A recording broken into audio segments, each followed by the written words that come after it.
Hi there, it's Lucinda. I'm just jumping on to let you know about some exciting news. Well, it's exciting to us at Actus. We're launching a brand new product, Actus 360 now. It's a ready-to-go 360 product aimed at small and medium-sized organisations or independent HR professionals. And it's the perfect tool if you want to put in place leadership development or maybe manage or embed your values and your culture more so. And we've just designed it with ready-to-go templates so that you can either design your own templates or you can use one of ours. So if 360 is something you think you might want to explore, we've got lots and lots of resources. I've got a book, The Complete Guide to 360 Feedback. I did a podcast quite recently on it as well. So it might be something that you want to investigate. I'm going to be running some webinars. So next week on the 24th, Thursday the 24th, there'll be a webinar where I'll do a little bit of an introduction. And if you're an independent consultant, there'll be something on the 2nd of March. And obviously, if you're hearing this on repeat and those dates have gone, you can just go to our website and you'll be able to get more information there, www.actus.co.uk.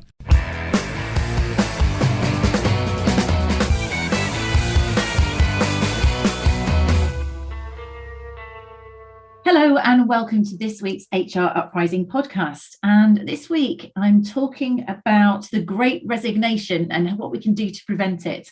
I put a survey out on LinkedIn a few weeks ago asking whether or not this was a real thing or not, or something which is made up. And it turns out that 58% of respondents told me that it actually is a real thing. And that's here in the UK. That was the opinion. And about 20% only thought it wasn't at all. Others were undecided. So it struck me that I would like to understand more about this. And when I met Kendal Parmar, who's going to talk to us today about this, I was really delighted to have this opportunity. Kendal, she is the CEO of Untapped AI, which are all about driving change from the bottom up. Interestingly, we've just compared notes on psychology. So it's about psychology and technology. And an AI, which is one of those mysterious businesses. We're not going to talk so much about AI. What we're going to talk about is maybe preventing it, I guess, aren't we? So, Kendal, welcome to the HR Uprising podcast. Thank you for joining me. Oh, lovely to be here, Lucinda. Thank you for asking me. So tell us a little bit, the Great Resignation. We think it is real. We've been doing a bit of homework on this. So what are your thoughts on this topic? Well, the US, it very much came out from the US first. And, not surprisingly, as you said, it's very much here in the UK. The most recent study in the UK is 1 in 4 people are planning to leave their jobs. That's 1 in 4. So they've not gone now, it's happening. They've not gone now. Imminent. So I suppose, to all of your listeners, if you think you're on top of retention and attrition, you're not. Because the studies show it takes about 6 months for somebody, I think we've all been there, you physically leave, but 6 months before that, you emotionally leave. So, being really on top of this and thinking about it is crucial. Why do you people think it's are voting with? Yeah. Why do you think it's happening, Kendal?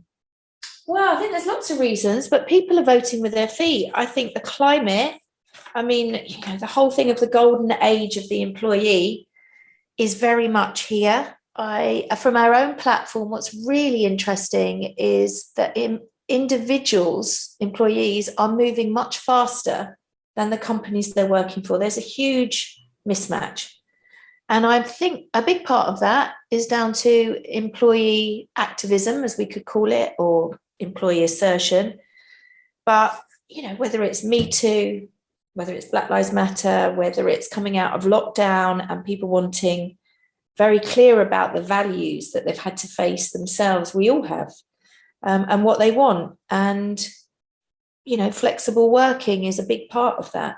So people are very much voting with their feet. If they're really looking at what they've got, and if it's not what they want, they're going. And do you think it's to do with being you're having to go back to the office or something like, or do you think it's more about people just not thinking there's more to life than work? Or is there a sense of what's There's very much that, Lucinda, because we've all had a lot of time, haven't we, to think about things, and life isn't the same anymore. And I think the mismatch between how we see it on the platform is that many organisations are kind of trying to get it back to normal, but yet the employees and us as individuals, it's not normal anymore because of what we've been through. So it's almost been forced into change back. So some organisations want us to revert to how things were pre-pandemic. Yeah, build it back. Build it back better. But the status quo has changed. It's not the same. We're not the same as we were because of what we've all been through. So that mismatch is a big issue, particularly in HR, of where the employees are versus where the companies are. And the individuals are moving much faster than the companies, and they're voting with their feet if it's not what they want. So what can we do if we're in an HR role? What can we do to realign or to avoid this mismatch and to prevent things like this happening?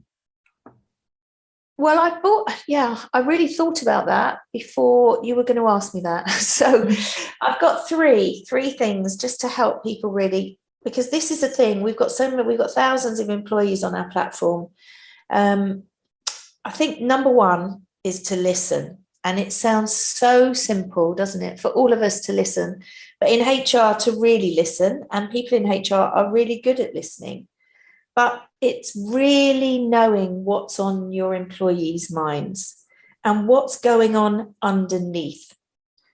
And it's paying attention to the things that your employees really care about. So what's interesting for us is there's a huge disparity between what people tell you in employee surveys versus what's actually going on. So we've done a lot of research, and let's take anxiety. There's what people report in their anxiety and their mental health, we found is way off what's actually going on and what they're actually talking about. So that whole concept of listening, but really listening, and working out ways that HR can get underneath, really at the bottom of what's going on, is crucial. So that's one big thing. The second thing, that we are getting a huge demand from people on the platform. 2/3 of people on our platform want much more emotional intelligence in their leaders. What do you think they mean by that? What do you think they mean? Because good lots question. Of aspects to EQ. Yeah, there are. And this is kind of the opposite, really simply the opposite of command and control. So how does a leader bring along people with them? How does a leader have to be able to diffuse the many emotions that, post-lockdown, but in many versions of this pandemic, particularly running a global workforce, how do they diffuse lots of negative emotions and help people connect them to more positive emotions? How do they empower people to take control of and contain the uncertainty that we all live in? These are such difficult things to do. The demand on leadership, we found, is enormous. And HR's role to really help build that and help those leaders have those skill sets and places where they can practice, try out, make mistakes, it absolutely crucial. And there is a huge demand from the workforce of those sorts of skills, bringing people along with you. And managing, I think what's become the most clear to me in my whole career in this space is the nuance. That every leader, everybody that's going through what we've all gone through, nothing's the same. What's different for you, Lucinda, is different for me and different for your listeners. Every single person's got a different version of it. Therefore, a leader has to adapt themselves to all of those different scenarios. And it's a really tough call. But those skills and having help to do that and places to practice and reflect and learn, crucial. I mean, so much more versatile as leaders in terms of our skill set, less than one-dimensional. Really, it is about flexing around the individual and what they need. Beautifully put. The versatility, absolutely. So number one, really, really listen, get underneath what's going on. 2 is to really support leaders to build that in-demand emotional intelligence. And as you say, the versatility. And number 3, and this again is really tough, but building a culture of trust. I think the workforce more than ever, the people on our platform, really do care that their employers are making the world a better place. And, fostering that culture that's committed to inclusion and diversity, ethically treating customers, employees and suppliers well, and trusting, and this comes back to flexible working, trusting them to do their work is absolutely key. And I suppose what's really coming up on our platform, particularly in the last few months, is the kind of increase in surveillance software. And what's fascinating is, if that surveillance software that employers are using is looking at keystrokes on my keyboard, I just put on an alarm every 20 minutes to come and type something in, which, we're humans. We work ways around systems. Yeah. We're really good at it. So, and I just feel if that was, that's what our people are telling us on the platform, that doesn't make me feel trusted. I'm much more likely to cheat my employer if you don't trust me. So it's actually you're almost encouraging that covert. People put more energy into working out how to fix, how to circumnavigate the checks and balances than they are doing actually working. Whereas if you just trusted them, so it's counterproductive measures.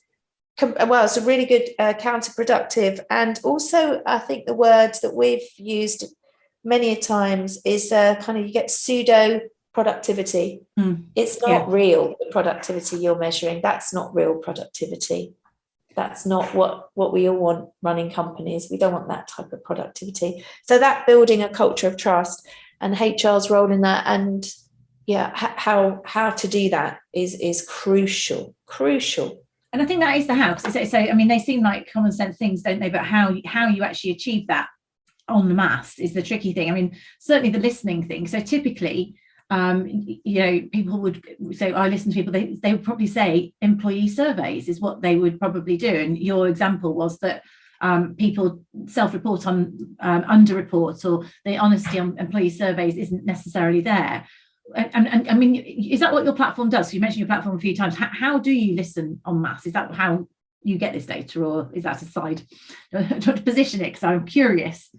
Yeah, so we have, it's equivalent of digital coaching, but it's using AI at the same time. So every conversation we are using AI to help the individuals, the users on our platform, learn about themselves with the AI that's looking at, and we use natural language processing.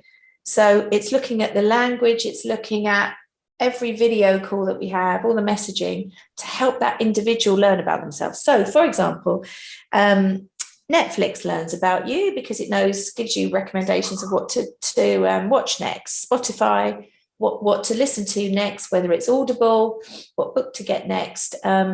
What we do is use our data created by individuals, by conversations, to help them learn about themselves. So they get the information back.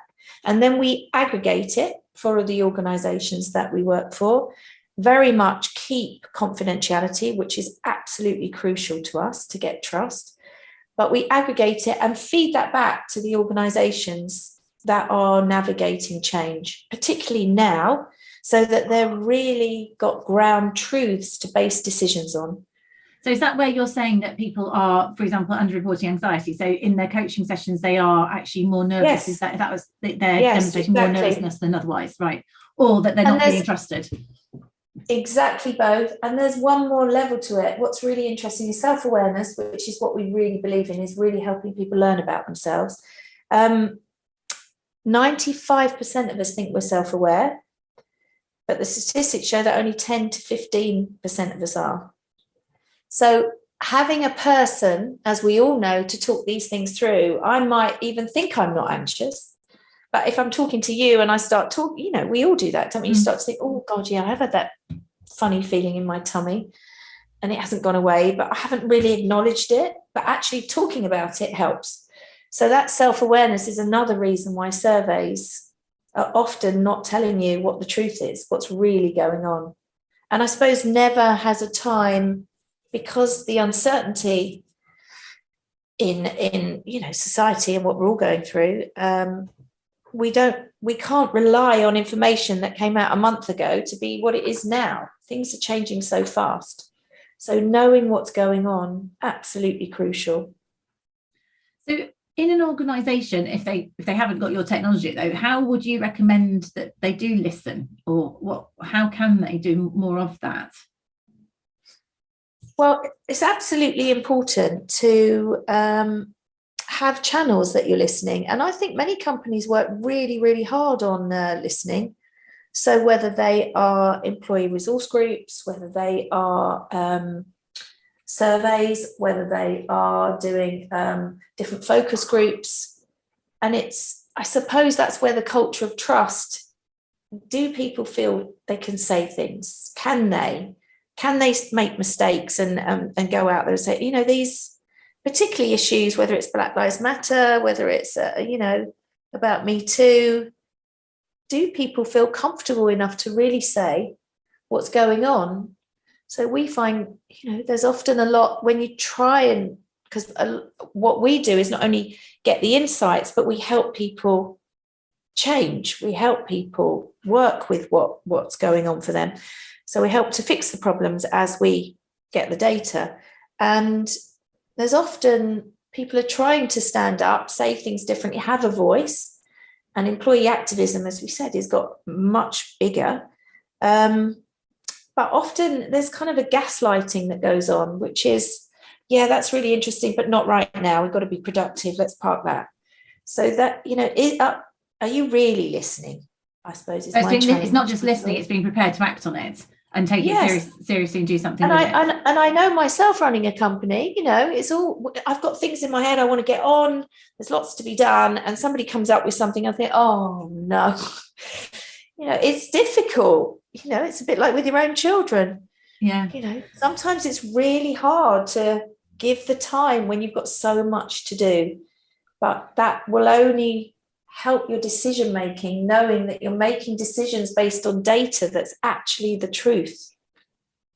So if you are working with a business and helping them to change, so you've got the data that they need to do things, what sort of things have you found help them to do that? What works? So one big thing is difficult conversations. That's such a big thing. So to get more of a trusting culture, people need to feel that they can have those conversations. So working with individuals, particularly leaders, we work a lot with leaders, to encourage those conversations. And they're really hard. That's why they're difficult. But it seems a simple thing, but actually having conversations, bringing things up so things aren't pushed under the table, which then does mean that people end up leaving because they haven't had a chance to say what's really going on for them. So I'd say that's one of the biggest things we do, is help people have difficult conversations. We help leaders practice and build a culture of making mistakes, because that's another thing that seems absolutely crucial to a culture of trust. If you feel that you can make a mistake and it's okay and we can all learn from it, as opposed to the blame game. Mm-hmm. So that's a big thing we work with companies and particularly leaders with. What would you do in that sense? Is there anything, what practically could you do to, if you're working with a company where there is a blame culture, for example, is it just about awareness of the leaders? What sort of things can you do to help reverse that? Well, we call it binary thinking, because it's either me or you. And actually, the skill is to sit next to you and be alongside you. It's not I'm right, you're right, but we have to work together, and I need to understand your perspective. So empathy comes in a lot, and you need to understand mine. So those conversations that are difficult are key to the blame game. Right. Because actually we have got different. And the what mentality? I was just saying, having that we mentality, we're in it together. Yeah.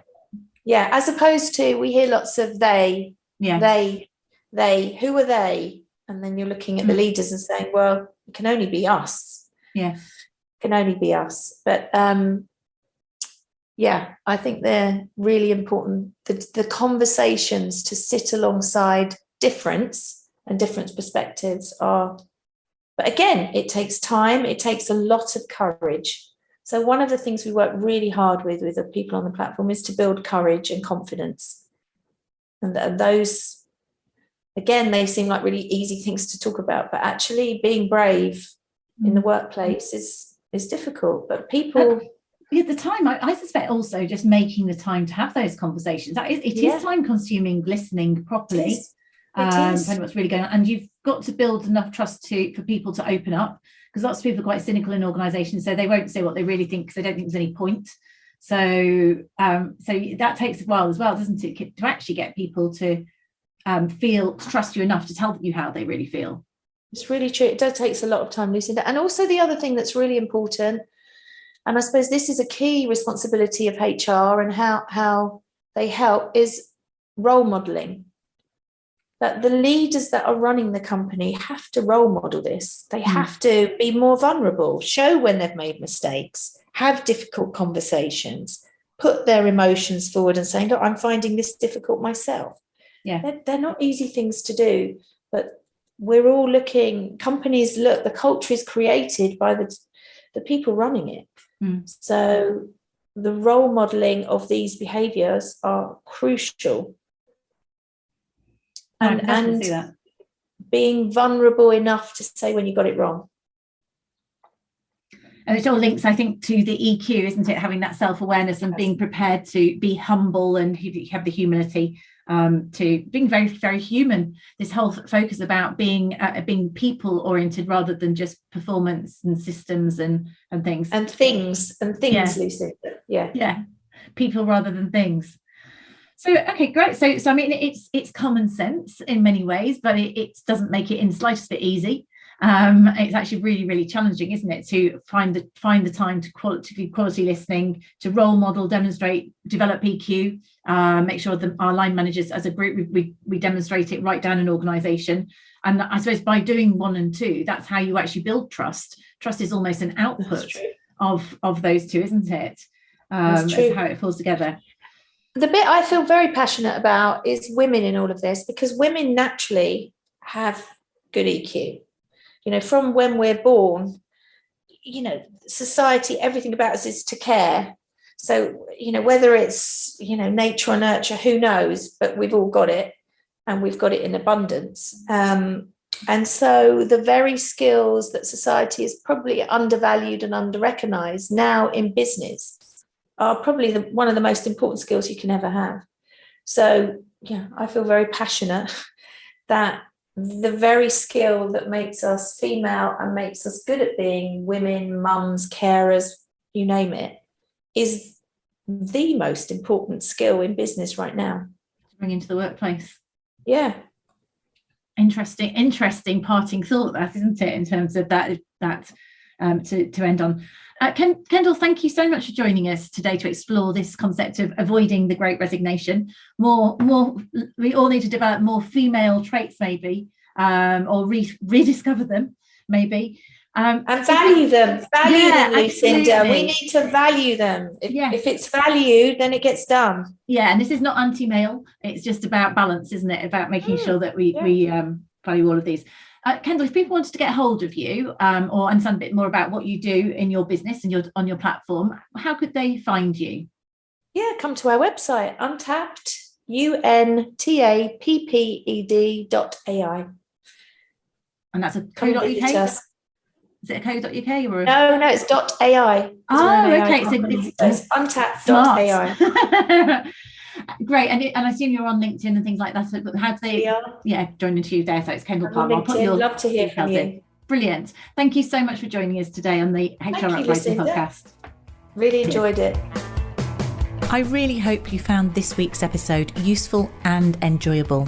If you did, perhaps you could recommend us to a friend or colleague, or give us a review on your platform of choice. It really helps new listeners to find us. Now, you can access links to any of the information mentioned in this show via the website www.hruprising.com. Further free resources are also available at www.actus.co.uk. There you can also find out more about our software and training solutions. Finally, why not join our LinkedIn group, the HR Uprising, to share ideas and collaborate with other like-minded people professionals.